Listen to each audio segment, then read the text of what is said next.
Olá, sejam bem-vindos, sejam bem-vindas. Meu nome é Leandro Zavan, estou aqui para entrevistar Jaqueline da Selva. Ela que é coach, analista comportamental e formadora também de analistas, né? Tudo bem, Jaque? Boa tarde. A intimidade já, ó, Jaque. Tudo bem? Tudo bem, Leandro. Um prazer estar aqui contigo. É uma excelente oportunidade de falar um pouco sobre comportamento, que é a minha grande paixão. Então, muito obrigada por essa oportunidade. Ô, Jaqueline, eu que agradeço, tá? E por disponibilizar parte da sua agenda, né, nesse finalzinho de ano. Né? Acredito que a agenda deve estar cheia, não só em termos profissionais, mas também em termos pessoais, né? Obrigado mesmo aí pela atenção, tá? Podemos começar? Tá preparado? Tô pronta, vamos lá. Falar de comportamento é tão gostoso que eu tô sempre pronta. Oh, que bacana. Eu vejo Fica aí à no seu vontade. sorriso. Fica à vontade para me chamar de Jaque, viu? Tá tranquilo. Mas né, depois do treinamento que eu passei por você, mas isso é um tema para os próximos vídeos. É isso. Ô, Jaque, vamos lá então. Vamos começar, como se diz aqui, né, do início. Quem que é Jaqueline? Jaque, eu venho acompanhando o seu trabalho, né, em termos de formação, suas postagens, seus artigos. Quem que é a Jaqueline? Jaqueline, uma boa pergunta, né? A gente costuma falar tanto de comportamento e tudo mais, mas quem sou eu? Então, eu sou mulher, mãe, filha, né? Coach, formadora de analistas DISC, mas antes de qualquer coisa, eu sou uma apaixonada por pessoas. E eu descobri isso de uma forma bem dolorosa, inclusive, né? Porque a minha experiência com o estudo do comportamento, ela vem de uma necessidade que eu tive de melhorar os meus relacionamentos, de entender melhor as pessoas, de me comunicar melhor com as pessoas, para poder explorar mais até aquilo que eu conhecia e poder transmitir o meu conhecimento também. Isso já faz algum tempo, já faz 6 anos, né, que eu trabalho com o DISC, mas a paixão é mais antiga ainda. Que bacana. Jaqueline, alguma coisa em especial, assim, na sua história que você pode revelar pra gente aqui, né? Que te fez se interessar ainda mais pela ciência do comportamento? É interessante mesmo, né, essa questão que às vezes certos episódios que acontecem no nosso dia que nos desperta aí para determinado tipo de abordagem, de prática, de estudo, né? Alguma coisa que você possa dividir com a gente aí que te chamou mais atenção na sua vivência, né? E que despertou interesse pelo comportamento, pela ciência do comportamento? Esse interesse ele já vem de muito antes, né, dessa situação que eu comentei agora. Esse interesse ele vem lá da minha infância. Então, eu sempre gostei muito de conversar com os meus amigos, de ouvir os amigos. E quando eu fui amadurecendo na adolescência, no início da idade adulta também, até uma das minhas opções de vestibular foi psicologia, mas por uma questão de mercado eu optei pela administração. Mas a psicologia sempre ficou lá, né? Como uma grande paixão e talvez como um projeto para o futuro. Mas o que aconteceu é que no ano de 2010, eu já vinha trabalhando na administração há bastante tempo e consegui alcançar aquilo que muita gente busca, que é o nível gerencial, que é administrar pessoas, que é liderar. E a gente busca e se prepara da melhor forma, mas eu estava preparada tecnicamente. Mas não estava preparada para lidar com as pessoas, com a diferença do comportamento, para compreender as pessoas. Então, isso para mim foi o maior desafio. Liderar pessoas com um estilo comportamental diferente do meu. E eu simplesmente não entendia por que eu conseguia me relacionar tão bem com algumas pessoas, aquelas da minha área, e com outras pessoas de outros departamentos. Esse relacionamento ele era tão nebuloso, ele era tão complicado. E eu fui buscar essa resposta. Eu sempre gostei daqueles testes de autoconhecimento. Imagina, qualquer teste de autoconhecimento, né? Revistinha, internet, tudo. Eu fazia tudo. E eu pensei, deve haver algo que possa me dar essa resposta rápida, de uma maneira mais simples. Eu preciso descobrir isso. E numa das minhas madrugadas, porque eu gosto muito de trabalhar à noite, eu funciono muito bem à noite, então numa dessas madrugadas eu me deparei com um teste pela internet. E assim começou a minha familiarização com o DISC, esse aprofundamento no DISC. Foi esse teste que eu encontrei e que, de repente, me proporcionou um conhecimento maior sobre mim, sobre o meu comportamento, e eu resolvi levar isso para a empresa, com estratégias para recrutamento, para seleção, enfim. E aí começa toda uma história, toda uma jornada. Que bacana. E é interessante você falar isso, né, Jaque, porque a gente pode relacionar aí com diversos estudos, né? Daniel Goleman, por exemplo, Augusto Cury, né? A questão das emoções no que se refere à tomada de decisão, de comunicação, de relacionamento.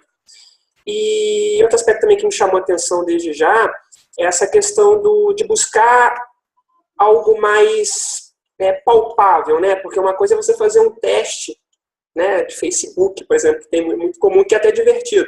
E outra coisa é, de fato, fazer um teste mais calcado ali em aspectos mais técnicos, né, mais fundamentados, e assim por diante. Jaque, em relação a hoje, né, você também é administradora, né? Sim. Hoje em dia, como você vê o campo do comportamento nessas variáveis que você comentou? Relacionamento, empregabilidade, carreira, ofício como coach, enfim, né? Relacionamentos aí no sentido amplo, né? A gente está sempre interagindo. Como é que você vê o campo do comportamento, ciência do comportamento? Eu vejo de uma forma muito positiva. Cada vez se busca mais o autoconhecimento, cada vez se busca mais a compreensão de propósito, de missão de vida. Cada vez mais as pessoas buscam dentro de si as respostas, e isso, com toda certeza, facilita, no mínimo, auxilia o relacionamento com as outras pessoas. Porque quanto mais eu me conheço, mais eu me torno empática, mais eu me torno tolerante, mais eu posso contribuir com as outras pessoas, e isso vai facilitar o meu relacionamento. Eu deixo de exigir tanto das pessoas para auxiliar as pessoas a desenvolverem características que são importantes no relacionamento interpessoal. Então, eu vejo que são diversas as áreas do conhecimento, diversas são as ciências que hoje estudam o comportamento, e são diversos enfoques, mas que todos eles levam ao mesmo caminho, né, que é o autoconhecimento. Então, são fontes muito diversas, dentro da psicologia, dentro da própria psicanálise, como algo à parte, dentro da astrologia, que é uma forma também que outras pessoas utilizam, o próprio DISC, que não é estudado dentro do curso de psicologia, mas que faz parte da ciência do comportamento. Então, são diversas as formas que se vem buscando hoje para que a gente possa, então, realmente manifestar aquilo que é de melhor dentro de cada um de nós. Existem diversos livros, hoje está muito na moda falar da psicologia positiva, né? A gente pode falar que o Marston, que foi o criador do DISC, ele foi o precursor da psicologia positiva, falando que primeiro a gente tem que entender o que nós temos de bom, para depois a gente trabalhar os nossos gaps, os nossos pontos. Que bacana. Então, muito antes de se criar o termo, muito antes de se popularizar, ele já tinha essa visão, né, de falar daquilo que é bom, de falar daquilo que é importante e que é relevante no nosso comportamento, e não só dos pontos a serem desenvolvidos. Então, eu vejo que o comportamento está sendo cada vez mais explorado, e eu fico muito feliz de ver que existe todo um movimento, né, de pessoas muito sérias pesquisando, trabalhando e difundindo cada vez mais as ciências do comportamento. Nossa, que bacana. Jaque, é muito interessante conversar com você sempre, né? A gente mal começou aqui essa série de vídeos e já tive alguns insights aí com você. Admiro demais seu trabalho, e você me chamou um negócio que você falou, uma coisa que me chamou muita atenção. Essa questão que é muito comum a gente ouvir semelhante atrai semelhante, no sentido de características, né? Isso é fácil, né? Lidar com gente parecida com você é fácil. Mas a questão é que nem sempre a gente pode escolher e nem se deve escolher em algumas coisas, que é o caso, por exemplo, de um pai e mãe que tem filhos de personalidade completamente diferente, ou vice-versa, né? O filho lida com o pai e com a mãe, relacionamentos empresarial, no que se refere a líder-liderado, né? Uma equipe multicultural, né? Vamos dizer assim, e que impacta aí na questão da personalidade também. Então é muito interessante, a partir do momento que você me faz pensar aqui, que a partir do momento que a gente amplia essa possibilidade de ver o outro por uma ótica peculiar, né? Envolvendo aí a questão da personalidade, do comportamento em si, da identidade comportamental, você fica mais transita, né, entre esses perfis, né, com mais facilidade. Então, você amplia essa ideia de lidar só com o que te convém, né, só com o semelhante, né. Exatamente. Característica. Isso é um dos temas que a gente aborda muito na formação de analistas, principalmente porque eu trabalho basicamente com coaches hoje. Também há gestores de recursos humanos, líderes, mas basicamente são coaches. E o coach tem essa peculiaridade, né, de trabalhar com as pessoas para buscar o melhor dentro das pessoas, usando as ferramentas do coaching. Mas, como semelhante atrai semelhante, então o que acontece? O coach que for mais extrovertido vai atrair para si pessoas mais extrovertidas. Os que são mais introspectivos vai atrair pessoas introspectivas. E quando vem alguém diferente, porque pode acontecer, como essa pessoa vai lidar, como o coach vai lidar com o seu coachee, que é tão diferente. Então, muitas vezes chega para mim, nossa, eu nunca trabalhei com alguém assim, como é que eu interajo com essa pessoa? Como é que eu lido com essa pessoa? Então, quando a gente tem esse conhecimento dos perfis, a gente começa a compreender de que forma o outro pensa, de que forma ele estrutura seu pensamento, de que maneira ele vai reagir, quais são os medos, as tendências comportamentais desse outro perfil, o que facilita a nossa interação com outros perfis. E quando a gente começa a compreender isso de uma forma positiva, o nosso ganho ele é imenso. Porque o momento que eu consigo me relacionar com alguém de um perfil diferente, eu tenho inúmeros ganhos. As pessoas pensam de uma maneira diferente, a lente que ela enxerga o mundo é diferente da minha. E se eu consigo ultrapassar as barreiras dessas diferenças, eu consigo trocas, eu consigo interação. Então, eu tenho muitos ganhos me relacionando com pessoas diferentes. Então, quando a gente vai montar uma equipe, e eu fiz isso por muitos anos, eu procurava pessoas com perfis semelhantes, mas com características muito diferentes. Então, eu conduzi equipes de analistas, né, como gerente financeiro durante muitos anos. Mas eu sempre gostava de colocar uma pessoa que tinha uma característica forte analítica por conta da atividade, mas com um perfil forte também executor, para transformar aquela equipe em algo mais ágil, para dar aquela pimenta na equipe, aquela ação. Às vezes um comunicador na equipe também, para dar uma relaxada, para que aquele momento também possa ser mais descontraído.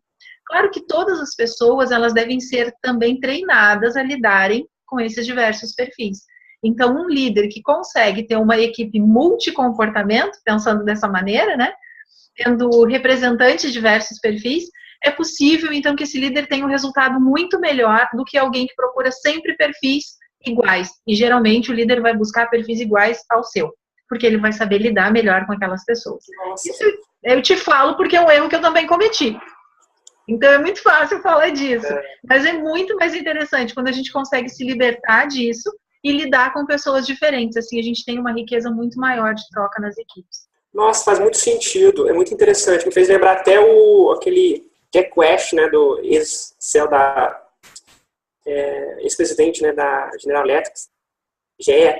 Ele comentou sobre isso, essa questão de equipes com personalidades diferentes, né, comportamentos diferentes, mas que se somam no objetivo, na sua finalidade, né, como equipe, né. Muito interessante o que você comentou. Muito interessante mesmo. Ô, Jaque, então, aproveitando aí uns seus comentários, quero entrar numa outra etapa aqui agora. Já que você falou sobre o DISC, o que é o DISC aí? Fala um pouquinho sobre isso. Que de fato é a metodologia DISC, tão falado aí no coach, nas empresas, né? Recrutamento de seleção, liderança. O que é o DISC? Bom, o DISC, na verdade, ele é uma metodologia, né? Ele veio de um livro que foi escrito em 1928 por William Marston. Esse cara, ele resolveu pesquisar o comportamento das pessoas normais, porque muito se fala no disfuncional, e isso não é de hoje, né? É antigo, estudar o que não funciona, estudar o que não serve e querer consertar o que está errado. A gente tem muito disso, é uma característica humana, né? Consertar o que está errado, transformar aquilo que não está de acordo. E o Marston, ele tinha desejo verdadeiro de encontrar aquilo que é o normal das pessoas, para que as pessoas possam se sentir bem dentro da sua própria pele, se sentir bem consigo mesmo. Então, ele escreveu esse livro, ele fez muitas pesquisas, utilizando diversas áreas do comportamento. Lógico que, considerando a época que ele fez, algumas informações eram um pouco mais limitadas do que hoje, como, por exemplo, conhecimento em neurologia, em biologia. Então, ele utilizou todas as ciências que ele tinha contato e conhecimento na época, e começou a identificar, então, que existiam 4 perfis comportamentais. Existem outros pesquisadores, né, isso não é de hoje, isso vem lá da antiga Grécia, que foi estudado por Hipócrates também, o pai da medicina, depois foi estudado por Jung, mas, ao contrário do que muitos dizem, o trabalho do Marston não foi embasado nesses estudos anteriores. Ele veio de um estudo independente, mas que concilia com esses estudos anteriores. O que me deixa realmente muito tranquila, porque a gente chega num consenso, né, diversos caminhos levando a um conhecimento e a uma estrutura, né, dos 4 perfis, e cada um vai abordar de uma forma distinta e cada um tem a sua riqueza. Então, diz que ele se transformou num livro, né? Na verdade, uma metodologia de escrita num livro, que é As Emoções das Pessoas Normais, e que ficou esquecido durante um bom tempo, porque naquela época ninguém se interessava pelo normal. Muitos anos depois, um outro pesquisador resgatou esse livro e ele sim criou o primeiro assessment. Isso lá na década de 40. Então, imagina, na década de 40 foi um assessment à mão, a punho, né? Tendo que ser validado no tete-a-tete, no 1 a 1. Lá na década de 80 é que esse assessment foi se transformar num software que hoje a gente conhece como o DISC, né? A marca DISC. Na verdade, não existe o DISC, existe uma empresa que foi a precursora, que lançou o primeiro assessment informatizado, que registrou como marca. Né? Os demais utilizam DISC, o nome da metodologia, que todos esses instrumentos são embasados no mesmo livro, no mesmo histórico, né? Que é As Emoções das Pessoas Normais, nesse mesmo livro lá de 1928. Então, hoje, a gente encontra diversos instrumentos no mercado que são embasados nesse mesmo livro. O que seria esse termo aí, Jaque, assessment? O que seria para quem não conhece, né? O que seria isso? Assessment significa avaliação.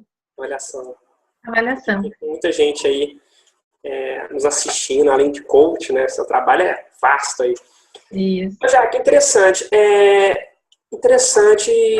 Eu vi até uma matéria há pouco tempo comentando sobre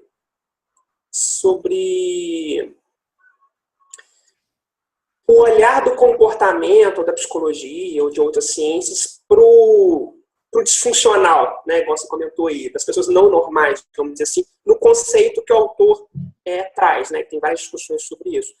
E de fato, é muito interessante, né, esse desajuste entre eu e o meio, né, e o foco que até então tinha, daí talvez veio a psicologia positiva e outras abordagens da própria psicologia, do coach, a PNL e assim por diante, tratar aquilo que... melhorar aquilo que está bom, né? Ou está médio ali, né? Ou seja, explorar alguns aspectos positivos da pessoa, né? E não só trabalhar aquilo que está errado ou que tem que ser corrigido, vamos dizer assim. Interessante essa abordagem, né? Que até então a ciência do comportamento era mais visto por essa ótica, né, de corrigir, né, de melhorar pessoas disfuncionais. Sim, de entender, né, basicamente entender qual era a causa daquela disfunção e tratar a causa da disfunção. Então, com essa nova ótica, nós buscamos identificar quais são os pontos mais relevantes do comportamento daquela pessoa, quais são os pontos fortes daquele comportamento, quais são as forças daquele ser, para que a gente possa, então, deixá-lo fortalecido, com autoestima bacana, para que, num segundo momento, ele vá desenvolver aquilo que lhe falta, mas que lhe falta dentro da sua própria percepção, e não da percepção do outro. Uma das questões que eu observo, que eu já fiz muitas devolutivas, para pessoas que buscavam trabalho, para líderes em desenvolvimento, funcionários, hoje para coaches, para coaches. E, em geral, o que a gente percebe? Uma distância significativa entre aquilo que a pessoa é e o que está sendo exigido do meio. E essa distância, ela fere. Essa distância está sempre dizendo que a pessoa não é boa o suficiente. E que a pessoa tem que modificar muito do seu comportamento para que ela seja legal, para que ela seja aceita, para que ela tenha um bom desempenho. Sendo que, muitas vezes, o que é necessário é aceitar o que tem de bom e fortalecer o que tem de bom. Nossa, que bacana. Então, esse eu diria assim, que é o maior significado do estudo do comportamento, né? E o DISC vem contribuir dessa forma, porque ele vai pontuar o que aquela pessoa tem de comportamentos favoráveis. E só num segundo momento que a gente vai trabalhar aquilo que precisa realmente ser trabalhado, de acordo com o que o cliente acredita diante dos seus objetivos e suas metas. Que bacana. Acho que essas palavras aí em especial vai libertar muita gente aí, já que realmente, eu até li isso uns tempos atrás no artigo, sobre essa pressão, né, do indivíduo do meio, né, essa relação entre identidade e adaptação de aspectos sociais ali, daquela cultura específica, daquele meio específico. E é um conflito às vezes, né, gera até terapia, né, em alguns casos aí extremos, se tratando especificamente dessa temática, evidentemente, né. Ô, Jaque, depois eu vou te pedir para falar um pouco mais sobre essa questão do devolutivo. Tem muita gente me mandando mensagem me perguntando sobre isso, mas vamos falar um pouco mais adiante, de forma mais específica.